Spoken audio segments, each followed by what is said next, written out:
Buenos días todavía, ¿verdad? Se me ha dado la bendición tan grande de poder compartir la palabra y quiero de verdad compartir algo que es muy importante en estos tiempos. Y quiero ser breve. Algunos ya conocen mi brevedad allá en la iglesia, ¿verdad? No quiero ser enfático también en el mensaje que quiero compartir con ustedes. En Hebreos capítulo 10, versículos 35 al 39, encontramos la porción en la cual estaremos meditando. Mientras buscan ahí en su Biblia, Hebreos 10, 35 al 39 dice de esta manera: No perdáis pues vuestra confianza, que tiene grande galardón, porque os es necesaria la paciencia, para que habiendo hecho la voluntad de Dios, obtengáis la promesa. Porque aún un poquito, y el que ha de venir, vendrá, y no tardará. Mas el justo vivirá por fe, y si retrocediere no agradará a mi alma. Lean conmigo el 39. Pero nosotros no somos de los que retroceden para perdición, sino de los que tienen fe para preservación del alma. Y ese es el punto clave, hermanos, amigos y todos aquellos que nos visitan.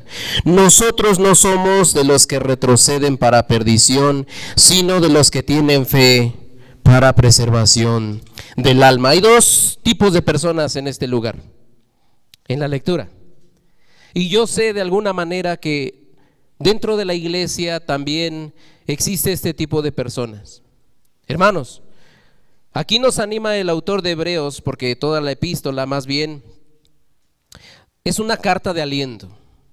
Nos alienta, nos anima, nos advierte, nos exhorta y nos da una amonestación a todos nosotros, a todos aquellos que han confesado a Cristo Jesús como su Salvador, que nadie retroceda. Que nadie retroceda, porque aquí está diciendo cuáles son las consecuencias. El que retrocede para perdición. Nuestro hermano Pastor Daniel mencionaba algo acerca de Lucas, donde dice que si alguno pone su mano en el arado y mira hacia atrás, no es apto para el reino de Dios. Pero aquí está haciendo una gran diferencia el autor de Hebreos, y para poder entender de manera correcta este pasaje me gustaría que entendiéramos lo que dice el contexto. Porque al pensar en este asunto, escuché una vez a alguna persona, dice, entonces, ¿podemos retroceder? Quiero hacerles una pregunta para que entremos directamente en el tema. ¿Puede un verdadero cristiano apartarse de su fe? Una pregunta más específica: ¿puede un verdadero cristiano perder su salvación? ¿Ese no fue una afirmación o una pregunta? ¿No? ¿Puede un cristiano perder su salvación? No. Pero también entiendo que es un pasaje que muchas veces trae controversia en las mentes de algunas personas por la mala interpretación que han dado algunos otros. Y me gustaría aclarar este asunto. Aquí está mencionando dos clases de personas: algunos que retroceden y algunos que perseveran hasta el final. En el libro de Teología Sistemática podemos encontrar que hay una doctrina hablando acerca de la salvación, y especialmente una doctrina que se llama perseverancia. Perseverancia de todos aquellos que son santos. Y esta doctrina enseña más o menos, o no más o menos, enseña esto: los que una vez han sido regenerados y eficazmente llamados por Dios a un estado de gracia, nunca pueden por completo caer de ese estado y dejar de alcanzar la salvación eterna, nunca. Pero también enseña algo, dice, aunque algunas veces pueden ellos ser vencidos por el pecado, pueden ser vencidos por el mal y llegar a caer en pecado. Quiero que me entiendan perfectamente esto, porque cuando algunos enseñan esta doctrina acerca de la perseverancia de los santos, de los que van a perseverar hasta el final, dicen, si nosotros no somos de los que retroceden, si nosotros tenemos la salvación segura, entonces hay una frase que se ha mal utilizado que dice, una vez salvo, siempre salvo. Es una realidad, porque cuando Dios da salvación eterna. Todo aquel que cree tiene vida eterna y no se la puede quitar más adelante porque ya no sería eterna, sería temporal. Pero lo que quiero que tú entiendas es esto: si verdaderamente eres cristiano, si verdaderamente has sido justificado y regenerado, ¿puedes caer en pecado? Una cosa es fallarle a Dios, cometer algún pecado, y otra cosa es alejarte de Él y darle la espalda totalmente. Entonces la doctrina que enseña que nosotros perseveramos hasta el final y que no podemos caer de ese estado de gracia, enseña que nosotros vamos a perseverar por una obra que está haciendo el Espíritu Santo, una obra continua en nosotros. Pero hay algo muy importante, hermanos. Nosotros debemos tener cuidado cómo interpretamos la Escritura. Porque si nosotros enseñamos que únicamente un día hiciste tu confesión de fe, alguien oró por ti y tú aceptaste a Cristo en tu corazón y dices, bueno, si ya tengo eso, no importa, si yo vivo como quiero, hago lo que quiero, a fin de cuentas la salvación ya no se pierde. Y eso ha llevado a muchos, por tergiversar las Escrituras, por torcerlas, a pensar que solamente pueden hacer una oración donde o alguien oró o ellos oraron confesando sus pecados, diciendo que aceptaban a Cristo en su corazón, y que de ahí en adelante pueden vivir como quieran. Hermanos, no podemos convertir la libertad que nos da Cristo en libertinaje, porque el pecar continuamente es algo diferente a que puedas deslizarte por un momento. Entonces, para entender este pasaje, quiero que leamos ahí en los versículos anteriores, en el versículo 26, ¿lo tienen? Hebreos 10:26 dice, porque si pecaremos, a ver, léanlo conmigo, si pecaremos voluntariamente después de haber recibido el conocimiento de la verdad, ya no queda más sacrificio por los pecados. Hermanos, pensemos un poco. Si pecaremos voluntariamente, ¿alguno de ustedes ha pecado? ¿En esta semana pecó? No les voy a decir de qué, no quiero que nos especifiquen en qué pecaron, solamente quiero que reconozcamos cada uno. ¿Alguno pecó? ¿Y lo hizo por ignorancia? ¿Lo hizo porque no sabía lo que estaba haciendo? Algo que nosotros podemos aprender en este pasaje es que todas las personas, todo cristiano, todo regenerado puede pecar. Ahora, dices tú, entonces necesito entender este pasaje porque hay dos cosas importantes en el versículo 26. Si pecaremos voluntariamente después de haber recibido el conocimiento de la verdad. ¿Cuál es el conocimiento de la verdad? El evangelio, la salvación en Cristo Jesús. Si después de haber aceptado a Cristo Jesús pecas voluntariamente, ¿qué dice el pasaje? Lo terminamos, dice, ya no queda más sacrificio por los pecados. Entonces, ¿cómo entiendo este pasaje? A la luz del contexto. ¿De qué estamos hablando? El versículo 29 dice, ¿cuánto mayor castigo pensáis que merecerá el que pisoteare al Hijo de Dios y tuviere por inmunda la sangre del pacto en la cual fue santificado e hiciere afrenta al Espíritu de gracia?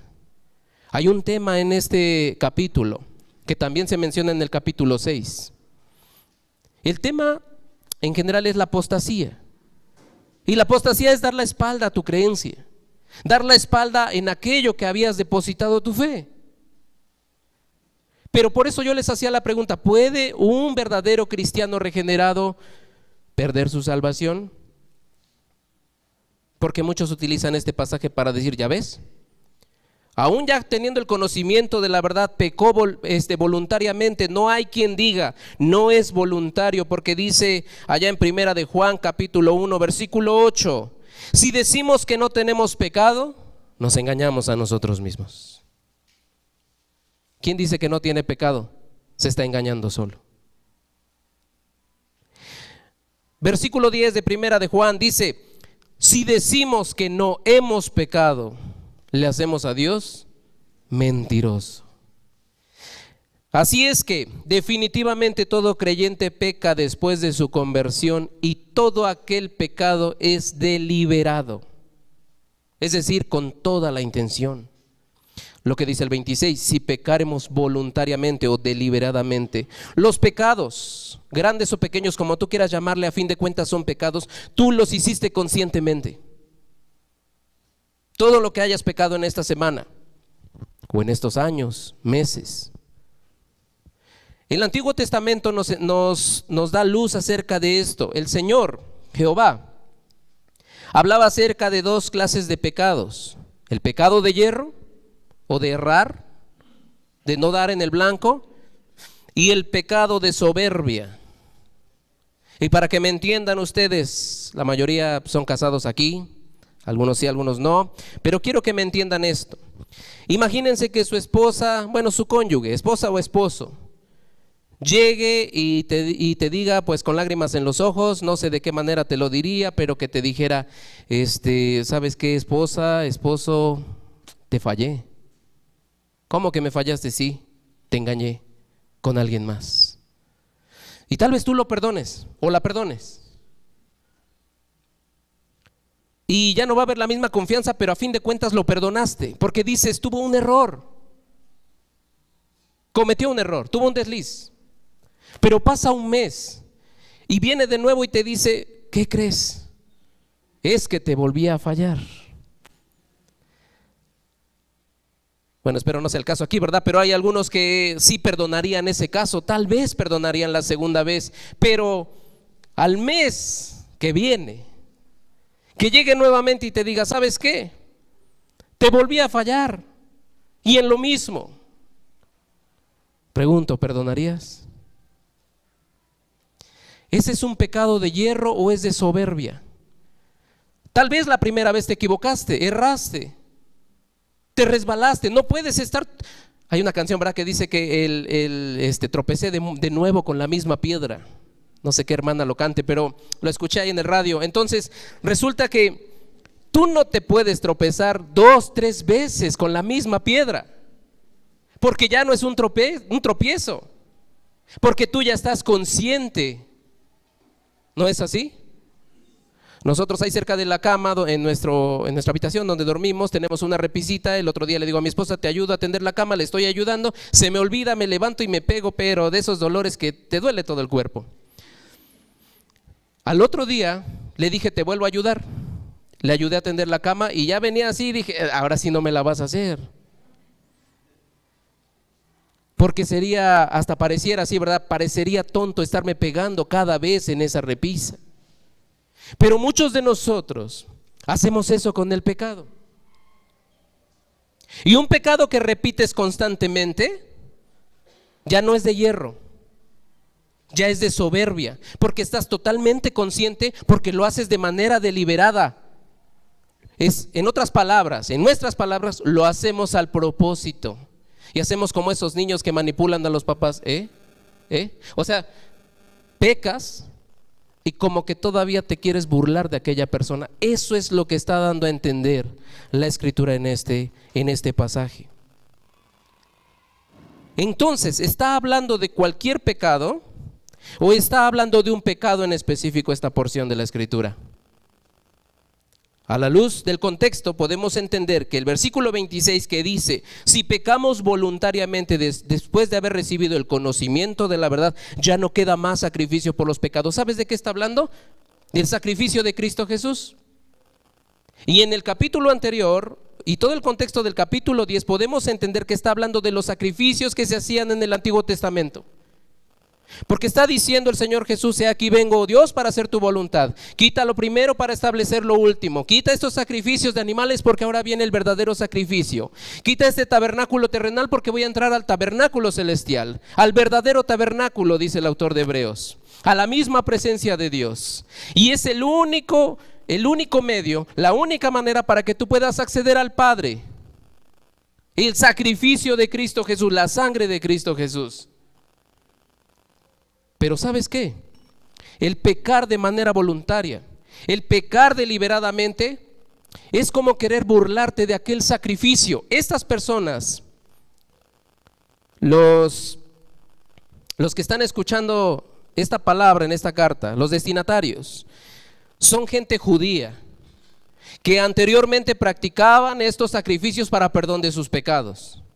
Pero llega la luz del evangelio, se les habla del evangelio y se les dice que no tienen que hacer más sacrificios porque el único sacrificio es Cristo Jesús. Y dicen ellos, está bien, dejamos aquel sistema y busco seguir a Cristo. A través de la fe en Cristo, entonces ahora yo recibo perdón de pecados. Están por un poco de tiempo y después viene alguien, les persuade y les dice que no es la manera y que tienen que regresar a lo que antes hacían. Entonces ellos le dan la espalda a Jesús, se regresan y empiezan a hacer nuevamente los sacrificios.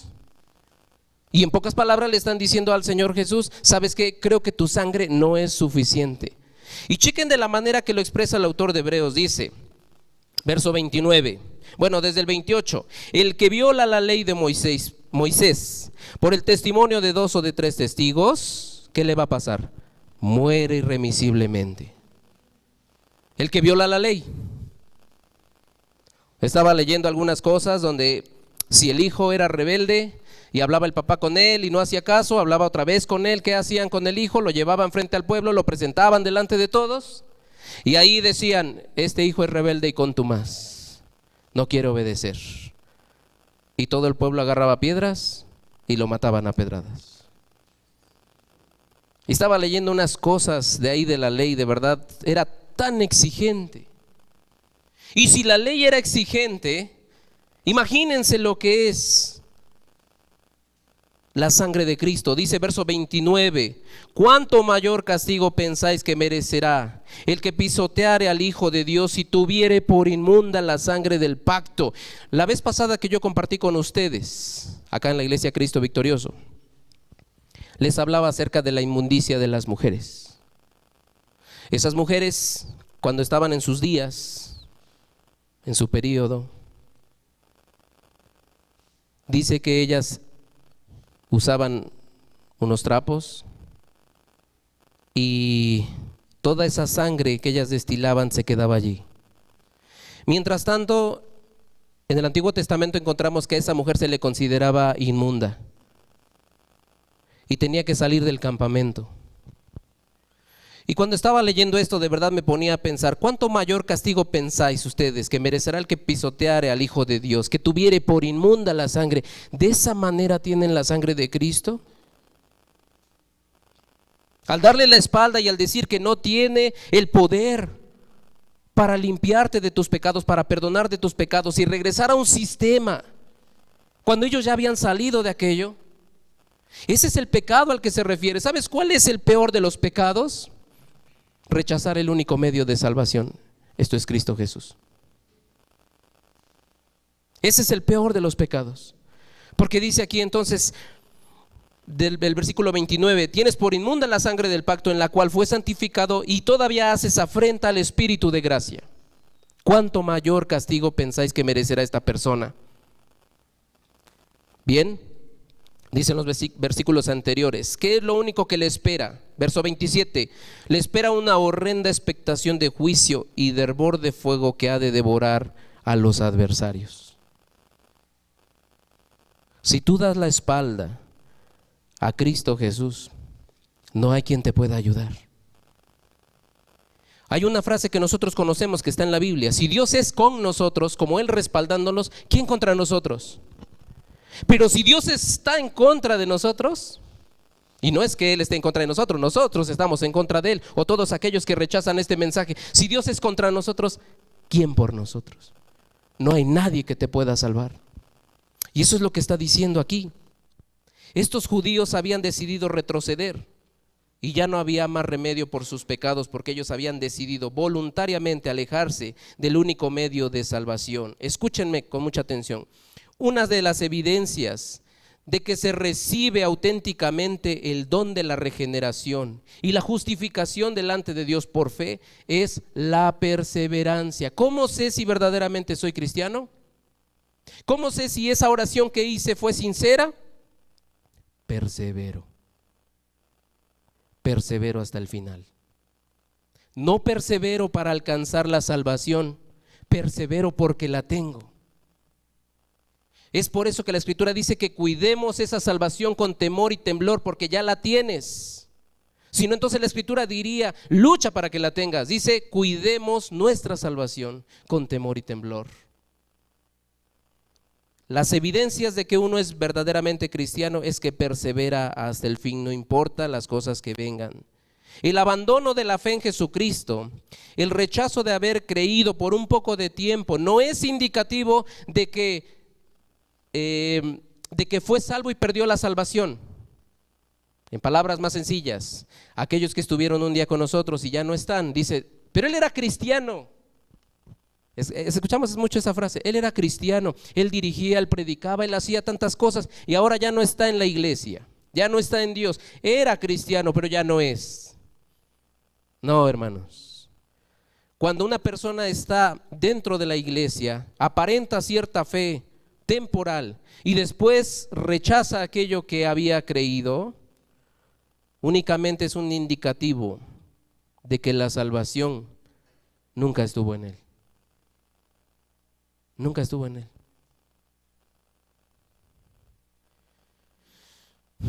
El pecado deliberado que nosotros cometemos, del que se habla acá, entonces podemos entender que es el rechazo continuo de la obra redentora de Cristo Jesús.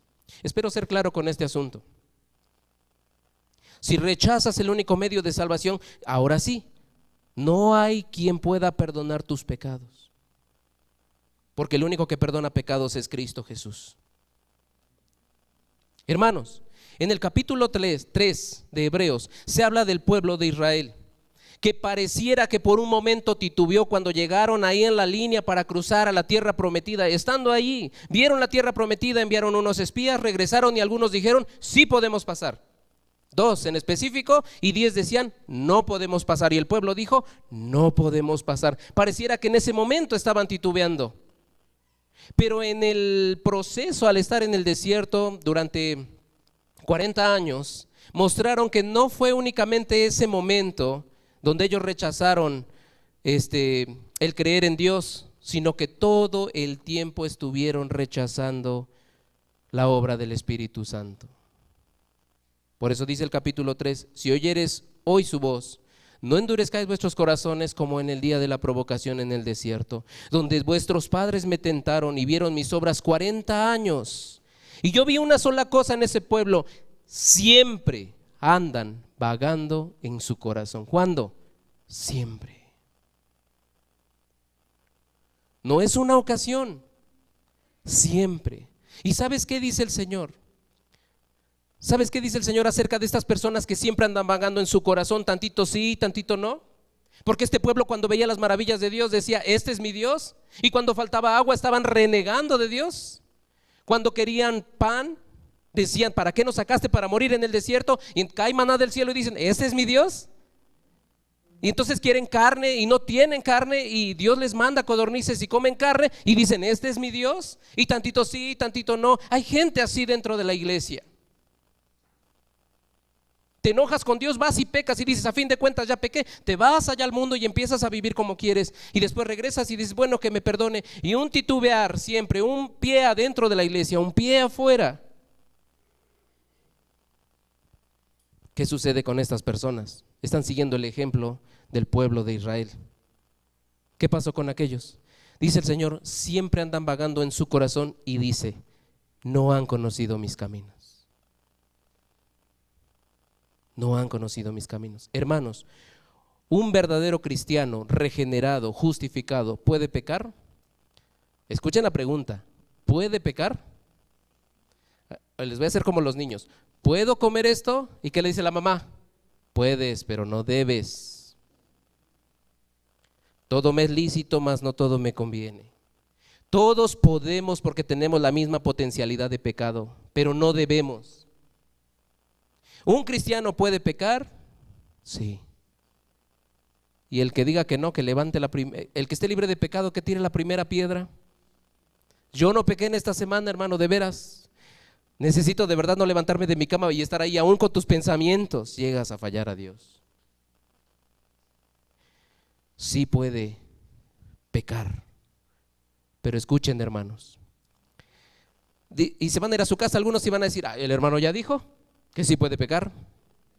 No te estoy diciendo, va a venir consecuencias a tu vida, porque toda decisión que tomes va a venir consecuencia. Y quiero que hagan un autoexamen cada uno de ustedes. ¿Estoy pecando continuamente? Porque no es lo mismo que tropieces una vez a que constantemente estés peca y peca y peca en lo mismo. Esa es la gran diferencia.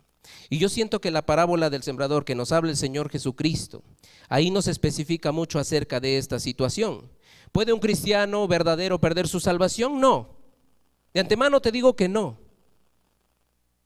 A la luz de las Escrituras y todos esos pasajes que muchos utilizan para argumentar que la salvación se pierde, no se pierde, todos tienen un contexto. Y hablando de la parábola del sembrador, podemos entender que la semilla, salió el sembrador, sacó su semilla y la empezó a esparcir. Una parte cayó en el camino, otra parte en piedras o en el pedregal, otra parte cayó en espinos y otra parte cayó en buena tierra. Escuché a una persona decir, ¿ya viste? Hay diferentes tipos de cristianos, 4 para ser específico. Le digo, a ver, vamos a leer otra vez. Ya viste, mira, es que cayó la semilla. Pues sí, pero la que cayó en el camino dice que vinieron las aves y se la llevaron. ¿No es lo que dice la Escritura? Y el Señor lo explica diciendo que aquellos no entienden la palabra, inmediatamente el enemigo la quita. Ya vimos que no era cristiano. Y la segunda cayó ¿en dónde? En el pedregal, en las piedras. Dice que nació pronto y creció, pero por no tener raíz, ¿qué sucedió? ¿Qué sucedió? Se quemó, se acabó. ¿Qué pasa con aquellos cristianos que de repente tú los ves bien emocionados al principio? Y no quiero ofender la fe de aquellos que están empezando, al contrario, quiero afirmarla. Nosotros tenemos nuevos cristianos allá. Y yo por fe creo que ellos van a permanecer hasta el final. Entonces hay personas que llegan a la iglesia, se emocionan y dicen es muy bonito, se involucran tanto que llegan a dirigir, predicar y no sé cuántas cosas hacer. Y después los ves que se alejan. Es solo una emoción. ¿Qué dice la Escritura? En la parábola del sembrador, se emocionaron por un poco de tiempo. Viene la aflicción y se van. Pero hay parte que cayó en los espinos. Sí nació y ahí estaba. Pero ¿qué sucedió? El afán de la vida. Es decir, ¿para qué voy? ¿Para qué dejo de trabajar? Si voy a la iglesia ya no gano nada más que las malas miradas de los que están allí y los que se sienten que ya saben mucho y nos menosprecian y tantas cosas que dicen de los que están dentro de la iglesia. ¿Para qué voy? Mejor estoy bien en mi casa o en mi trabajo, ahí por lo menos tengo ganancia, y se van. No es otra clase de cristiano, no son 3 tipos de cristianos, son 3 tipos de corazones donde llegó la semilla y no fue provechosa. Hay una sola buena tierra, dice la Escritura. Parte cayó en buena tierra donde da fruto, porque ellos, escuchen esto, porque ellos oyeron la palabra, la entendieron y dieron fruto al 100, al 60 y al 30. Un solo cristiano en medio de 4 tipos de corazones. No hay diferentes tipos de cristianos. O eres o no eres. O estás dentro o estás afuera. Entonces, hermanos, podemos entender que si nosotros somos cristianos, si hemos aceptado a Cristo verdaderamente, si somos regenerados, si somos justificados, vamos a perseverar hasta el fin. Mateo 24 dice: el que persevera hasta el fin, este será salvo. Pero está hablando de aquellos que van a permanecer en medio de las tribulaciones. ¿Sabes por qué? Porque esa semilla cayó en buena tierra. Dice el apóstol Pablo en Filipenses 1:6: estando persuadidos de esto, que el que comenzó la obra o la buena obra en nosotros la perfeccionará hasta el día. ¿Cuál día? Dice ahí, hasta el día de Jesucristo, cuando Él venga. Él va a perfeccionar poco a poco. Es decir, que en ese proceso puedes llegar a fallar. Pero ojo, hermano, no lo hagas intencionalmente. Es una gran diferencia que tú lo hagas por tropezar a que tú lo estés haciendo de manera deliberada.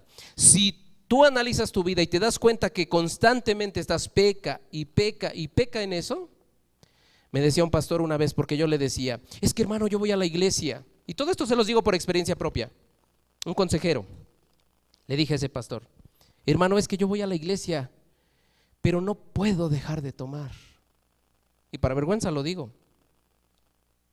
Es que no puedo dejar de decir malas palabras, no puedo quitar estos pensamientos de mí, es que no puedo dejar nada de esto, pero también me gusta. Y me dice, únicamente simpatizas.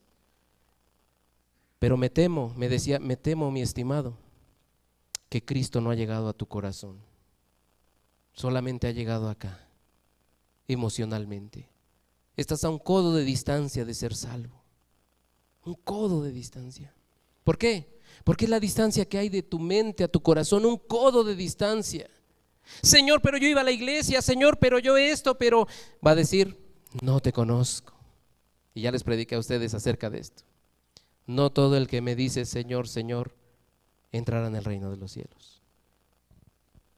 Pero el que es verdaderamente cristiano, aunque llegue a fallar, se levanta y sigue adelante, confiesa sus pecados y hay arrepentimiento de aquellos y da la vuelta y vuelve a seguir al Señor Jesucristo. El que comenzó la obra la perfeccionará hasta el día de Jesucristo. El apóstol Pablo en Romanos capítulo 8, quiero que vayan rápido, porque si salimos tarde es culpa de ustedes. Romanos capítulo 8, el apóstol Pablo dice de esta manera. Romanos 8, 29. Bueno, desde el 28 dice, ese se lo saben todos.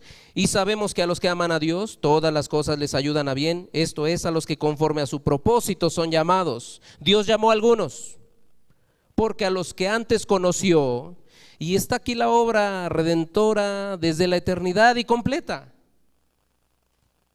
Romanos 8, 29, porque a los que antes conoció, antes de la fundación del mundo ya te conocía. A los que antes conoció también los predestinó, preparó todo para que ellos llegaran a ser salvos, para que fuesen hechos conforme a la imagen de su Hijo, para que Él sea el primogénito entre muchos hermanos.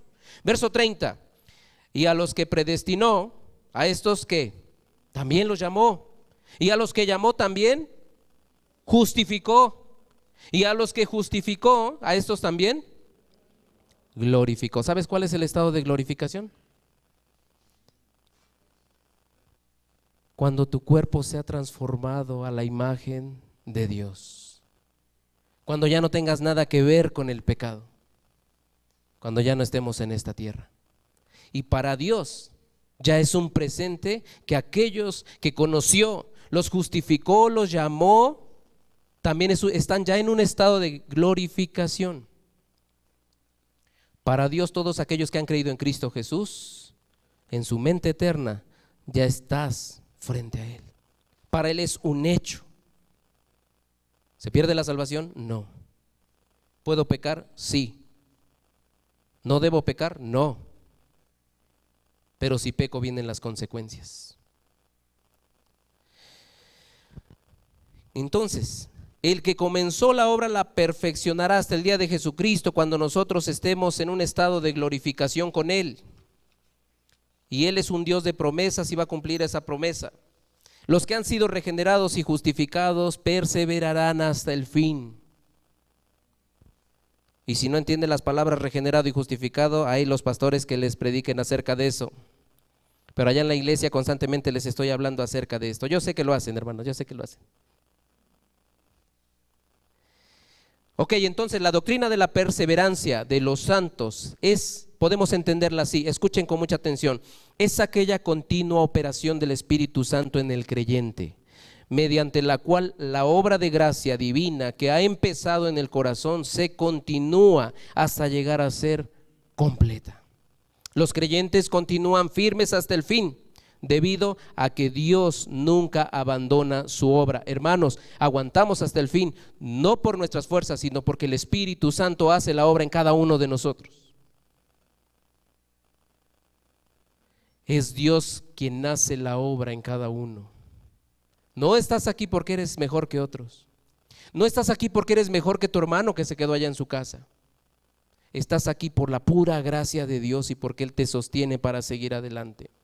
Así es que, como dice el pasaje ahí que leímos en Hebreos 10, 39, dice, pero nosotros no somos de los que retroceden para perdición, sino de los que tienen fe para preservación del alma. Nos anima, hermanos. El versículo 23 dice: mantengamos firme sin fluctuar la profesión de nuestra esperanza, porque fiel es el que prometió.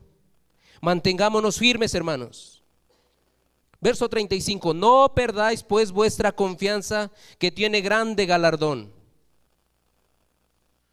El apóstol Pablo en 1 Corintios dice que hay tres cosas importantes: la fe, la esperanza y el amor. Y aquí los destinatarios de esta carta perdieron la esperanza y decían: no pasa nada. Y muchos hoy en día dicen: no, que tanto dicen que el Señor Jesús va a venir y no viene. Comamos y bebamos, que mañana moriremos. Hagamos lo que nos venga en gana, porque el Señor no viene. Es pura mentira lo que están diciendo, y está sucediendo como en los días de Noé. Estás loco, Noé, no va a venir aquello. Y mucha gente hoy en día dice: no va a pasar. Y dice la escritura acá: no perdáis vuestra esperanza, no perdáis vuestra confianza. Verso 36: porque os es necesaria la paciencia, para que, habiendo hecho la voluntad de Dios, obtengáis la promesa. Porque un poquito, todo lo que ves en las noticias, no solamente que hay escasez de comida, que hay sequía, estamos viendo, hubo una gran marcha de la liga LGT no sé qué, y ustedes saben a lo que me refiero, ¿verdad? Todos conocen aquello de los gays. Y únicamente pienso en el pasaje que dice el Señor Jesucristo allá en Mateo: la venida del Hijo del Hombre será como en los días de Noé, porque estarán casándose y dándose en casamiento, y tanta perversidad en sus corazones, porque hay de continuo el mal. El tiempo se acerca y nosotros estamos durmiendo, y algunos están titubeando en que están tantito adentro y tantito afuera. No se pierde la salvación, no la pierdo, por tanto entonces yo me mantengo firme y cuido esa salvación. Y ahí tienen las preguntas ociosas. Una vez un señor me dijo: ¿y si muero pecando? Ya vi las caras de algunos, ese fui yo. ¿Y si muero en pecado? ¿Y si se me ocurrió ese día tomar y me estampé y me maté? ¿Y si me agarró fornicando cualquiera de tus pecados que andes haciendo? Y le digo: pues yo te tengo otra pregunta mejor: ¿por qué estarías pecando? A ver, ¿por qué? Porque eso es lo que hay, el deseo en tu corazón. Estás deseando pecar. Y eso me hace pensar que las leyes de Dios no están en tu corazón, que el pacto de Dios no se puede cumplir en ti, porque esas leyes no las ha puesto en tu corazón, como la promesa que hizo con el profeta Jeremías: pondré mis leyes en su corazón y no me acordaré más de su pecado. Y le digo a él: si tú estás deseando aquello, no has sido regenerado, no has sido cambiado, porque el deseo de tu corazón está en hacer de continuo el mal. Estás como el pueblo de Israel, que salió de la esclavitud, salió de Egipto, pero hay una frase que me llamó mucho la atención: Egipto nunca salió de su corazón. Algunos están acá en este lugar, salieron del mundo y están acá, pero el mundo no ha salido de su corazón. Para que salga necesita que el Espíritu de Dios venga y te dé una nueva vida y te cambie. Mira, el Evangelio, en la primera carta del apóstol Juan dice, en el capítulo 3, versículo 2 y 3: hermanos, ya somos hijos de Dios, pero aún no se ha manifestado lo que hemos de ser. Pero sabemos que cuando Él se manifieste, seremos semejantes a Él. Y termina el versículo 3 diciendo: si tenemos esta esperanza, todo aquel que tiene esta esperanza hace algo. ¿Qué hace? Se purifica a sí mismo. Si tienes la esperanza de que Cristo Jesús va a venir por ti, porque tú has aceptado a Cristo, si tienes esta esperanza, te purificas cada día y vives de manera diferente. No a veces, no los domingos, no los jueves, cada día de tu vida. ¿Se pierde la salvación? No. ¿Puedes pecar? Sí, vienen consecuencias a tu vida. Pero hay una situación muy importante. Si yo ya creí verdaderamente en Cristo Jesús, no tengo el deseo de estar pecando. ¿Qué sientes cuando pecas? Me preguntaban cuando estaba con los niños. Y algunos sienten bonito y se deleitan. Entonces no tienen a Cristo. Pero si tú llegas a pecar y te sientes mal, te arrepientes y lloras amargamente como lo hizo Pedro por haber negado a Cristo Jesús, vas con Él nuevamente y Él te restaura a ese estado de gracia. Y ahí está la gran diferencia. Judas también le falló a Cristo, pero él, en lugar de arrepentirse, fue y se ahorcó. Hermanos,